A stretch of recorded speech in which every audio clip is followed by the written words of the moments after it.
Hello दोस्तों, नमस्कार। आपके चैनल एग्री मोहित पर आपका स्वागत है। आज मैं लेकर आया हूँ कक्षा 12 कृषि रसायन विज्ञान के शॉर्ट आंसर, जो प्रत्येक वर्ष परीक्षा में अवश्य ही पूछे जाते हैं। पर चलने से पहले मैं आप सभी को बता दूं कि हमारे चैनल पर कक्षा 12 कृषि के सभी विषयों के इम्पोर्टेंट क्वेश्चन प्रोवाइड किए जाते हैं। मुझे आशा है आप लोग स्वस्थ होंगे, मस्त होंगे और आप लोगों की पढ़ाई अच्छी चल रही होगी। तो चलते हैं अपने पहले क्वेश्चन पर। तो हमारा पहला क्वेश्चन है दोस्तों, ये मैं दोस्तों आपको बता दूं, ये आपको 2 नंबर और 3 नंबर के रूप में देखने को मिलेंगी। जो टिप्पणी टिप्पणी आती हैं वह इन्हीं में से बनती हैं। तो हमारी पहली टिप्पणी है, सजातीय श्रेणी किसे कहते हैं तथा इसके गुणों का वर्णन कीजिए। तो दोस्तों, कार्बनिक यौगिकों का एक ऐसा समूह है जिनमें प्रत्येक में एक समान क्रियाशील समूह होते हैं, उसे सजातीय श्रेणी कहते हैं। दोस्तों, इसके गुण होंगे, श्रेणी के सभी यौगिकों को सामान्य सूत्र द्वारा प्रदर्शित किया जा सकता है। सेकंड पॉइंट है, श्रेणी के सभी सदस्यों को कुछ विधियों द्वारा बनाया जा सकता है। थर्ड पॉइंट है आपका, सदस्यों के रासायनिक गुणधर्म समान होते हैं। दोस्तों, नेक्स्ट क्वेश्चन आपका होगा, समयावकता किसे कहते हैं, उदाहरण सहित समझाइए। तो ऐसे कार्बनिक यौगिक जिनके अणुसूत्र समान होते हैं किंतु रासायनिक गुण भिन्न भिन्न होते हैं उसे समावयवी कहते हैं, और इस घटना को समयावकता कहते हैं। उदाहरण के लिए CH3 CH2 bond COH। Second उदाहरण होगा इसका, CH3 bond O bond CH3। तो दोस्तों, ये वाला एथिल एल्कोहल होगा और ये डाई मेथिल एल्कोहल, पर ये हैं एक ही एल्कोहल ही समूह के हैं। नेक्स्ट क्वेश्चन है आपका, संयोजकता से आप क्या समझते हैं। किसी तत्व की सहयोग करने की क्षमता को ही संयोजकता कहते हैं। दोस्तों, ये बिल्कुल सिंपल भाषा में है, जो आप लोगों को याद करने में कोई प्रॉब्लम नहीं होगी। इससे एकदम आप तुरंत ही इसे याद कर सकते हैं। आपको दोबारा रिपीट करा दूँ, किसी तत्व की सहयोग करने की क्षमता को संयोजकता कहते हैं। दोस्तों, नेक्स्ट क्वेश्चन है आपका, ग्लिसरॉल। दोस्तों, ग्लिसरॉल की आपको संरचना सूत्र ही लिखने को आएगा बस।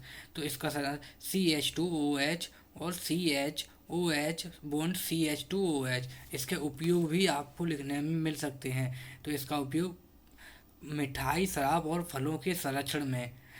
सेकंड पॉइंट, मोहर की स्याही, जल रंग, पॉलिश आदि बनाने में। थर्ड पॉइंट, घड़ियों के पुर्जे चिकने करने में। फोर्थ पॉइंट, नाइट्रोग्लिसरील बनाने में। नेक्स्ट क्वेश्चन होगा आपका, कार्बोहाइड्रेट से आप क्या समझते हैं तथा इसके उदाहरणों को भी समझाइए। वे पदार्थ जो पॉलीहाइड्रोक्सी एल्डिहाइड या कीटोन होते हैं और जिनके जल अपघटन से पॉलीहाइड्रोक्सी एल्डिहाइड या कीटोन बनते हैं उन्हें कार्बोहाइड्रेट कहते हैं। दोस्तों, कार्बोहाइड्रेट को 3 भागों में बांटा गया है, मोनोसेकेराइड, ओलिगोसेकेराइड और पॉलीसेकेराइड। तो इसका मोनोसेकेराइड होगा, मोनोसेकेराइड का उदाहरण होगा ग्लूकोज और फ्रक्टोज। इनके सूत्र होंगे C6H12O6, और फ्रक्टोज को अभी यही सूत्र होगा। डाइसेकेराइड का होगा, डाइसेकेराइड को ही ओलिगोसेकेराइड भी कहते हैं। तो सुक्रोज और माल्टेज, तो इसका संरचना सूत्र C12H22O11। थर्ड होगा पॉलीसेकेराइड, इसका होगा स्टार्च और सेलुलोज, C6H10O5, और कोष्टक में के बाहर N, जो मतलब पदों की संख्या।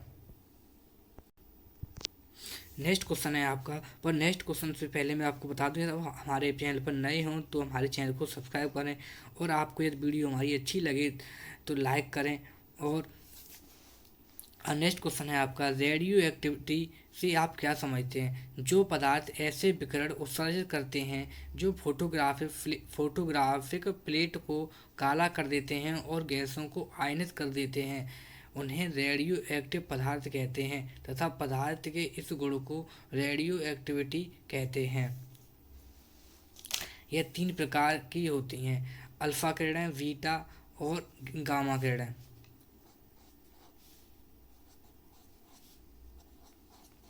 तो अल्फा किरणें ऐसी किरणें दोस्तों, यहाँ धनावेशित होगा, बस यही, सॉरी दोस्तों, पर आप लोग इतना कर लें, यहाँ धनावेशित होगा, धनावेशित प्लेट की ओर मुड़ जाती हैं। और बीटा किरणें, जो किरणें ऋणावेशित, दोस्तों यहाँ लिखने में थोड़ा मिस्टेक हो गया है, पर आप लोग इतना ही कर लें, यहाँ ऋणावेशित होगा, ऋणावेशित प्लेट की ओर मुड़ जाती हैं। गामा किरणें, जो किरण बिना मुड़े सीधी चली जाती है।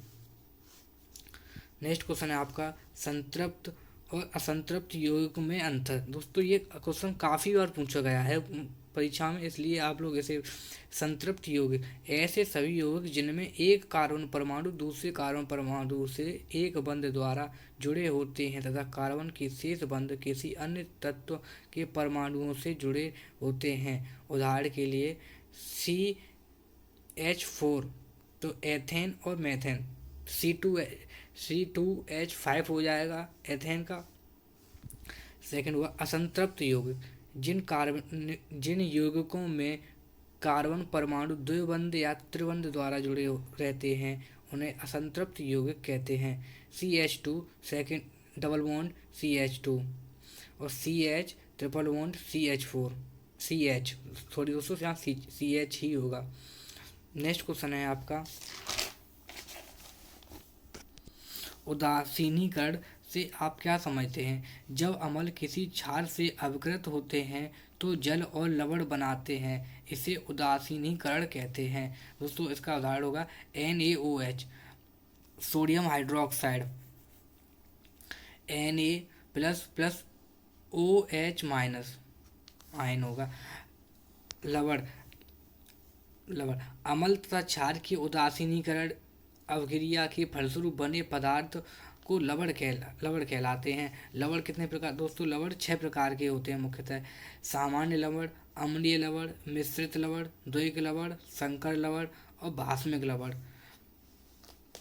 कृषि में प्रयुक्त होने वाले उर्वरकों के नाम तथा रासायनिक सूत्र लिखिए। तो दोस्तों 2 ही काफ़ी हैं आप लोगों को, DAP और यूरिया। DAP का होगा NH4 का होल टॉस HPO4, यूरिया का NH2CONH2। नेक्स्ट क्वेश्चन है दोस्तों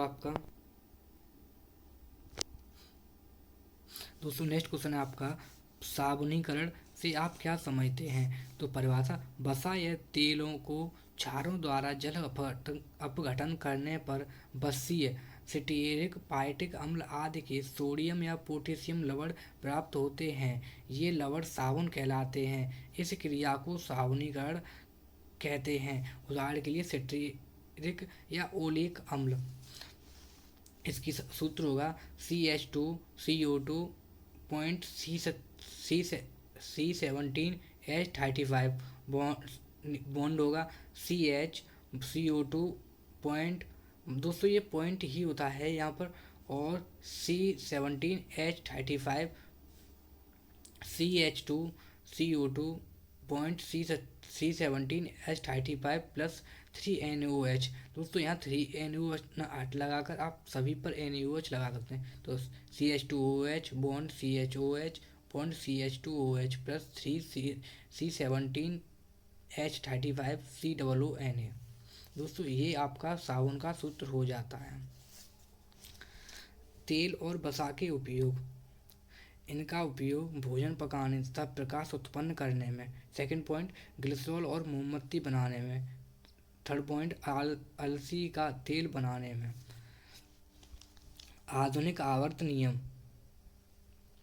तत्वों के भौतिक तथा रासायनिक गुण परमाणु क्रमांक के आवर्त ही फलन होते हैं।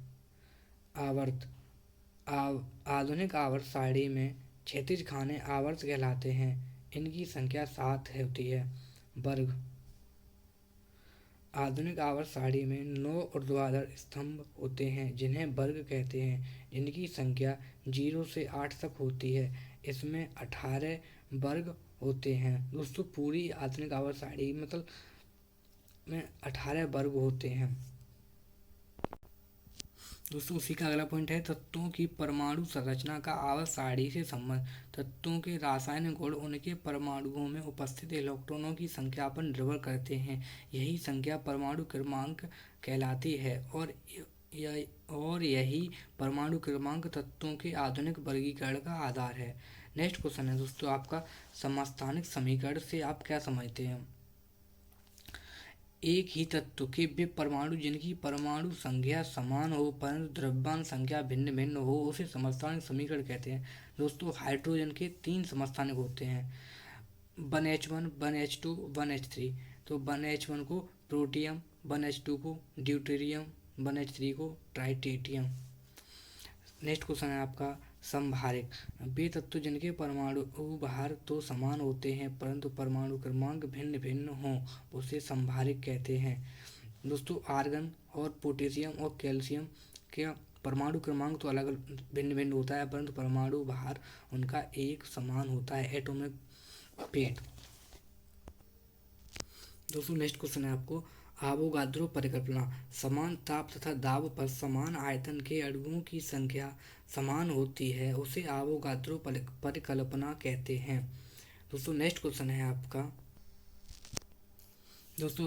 आपका अणु भार। किसी तत्व अथवा यौगिक का अणु भार वह संख्या है जिससे ज्ञात होता है कि उस पदार्थ का एक अणु हाइड्रोजन के एक परमाणु से कितना भारी है। इसका सूत्र होगा पदार्थ का अणु भार बराबर पदार्थ के एक अणु का भार बट्टे हाइड्रोजन के एक परमाणु का भार।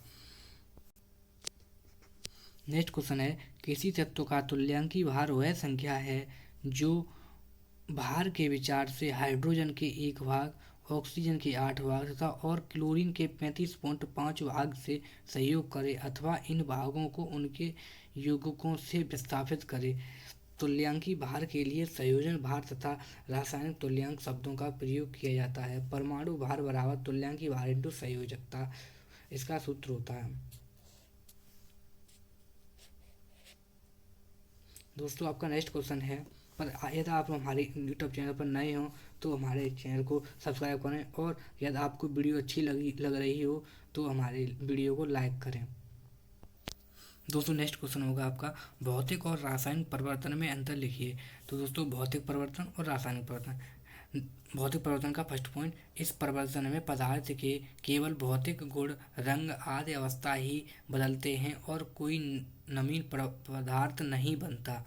रासायनिक परिवर्तन का फर्स्ट पॉइंट, इस परिवर्तन से बिल्कुल नया पदार्थ बनता है जिसके गुण मूल पदार्थ के गुण से बिल्कुल भिन्न होते हैं। सेकंड पॉइंट आपका, इस परिवर्तन में पदार्थ की आंतरिक संरचना में कोई अंतर नहीं आता। सेकंड पॉइंट, इस परिवर्तन में पदार्थ की आंतरिक रचना पूर्ण रूप से बदल जाती है। थर्ड पॉइंट, यह परिवर्तन अस्थायी होता है, यह परिवर्तन स्थायी होता है। इसमें पदार्थ के भार में अंतर नहीं आता। इसी का फोर्थ पॉइंट, इसमें पदार्थ के भार में परिवर्तन आता है। भौतिक परिवर्तन का फिफ्थ पॉइंट, इस परिवर्तन में प्राय ऊष्मा और प्रकाश आदि न तो उत्पन्न होते हैं और न ही अवशोषित। रासायनिक परिवर्तन का फिफ्थ पॉइंट, इन परिवर्तनों में प्राय ऊष्मा और प्रकाश आदि या तो उत्पन्न होते हैं और या फिर अवशोषित। दोस्तों यदि आप लोगों को हमारी वीडियो अच्छी लगी हो तो उसे लाइक करें और चैनल पर नए हों तो सब्सक्राइब करें।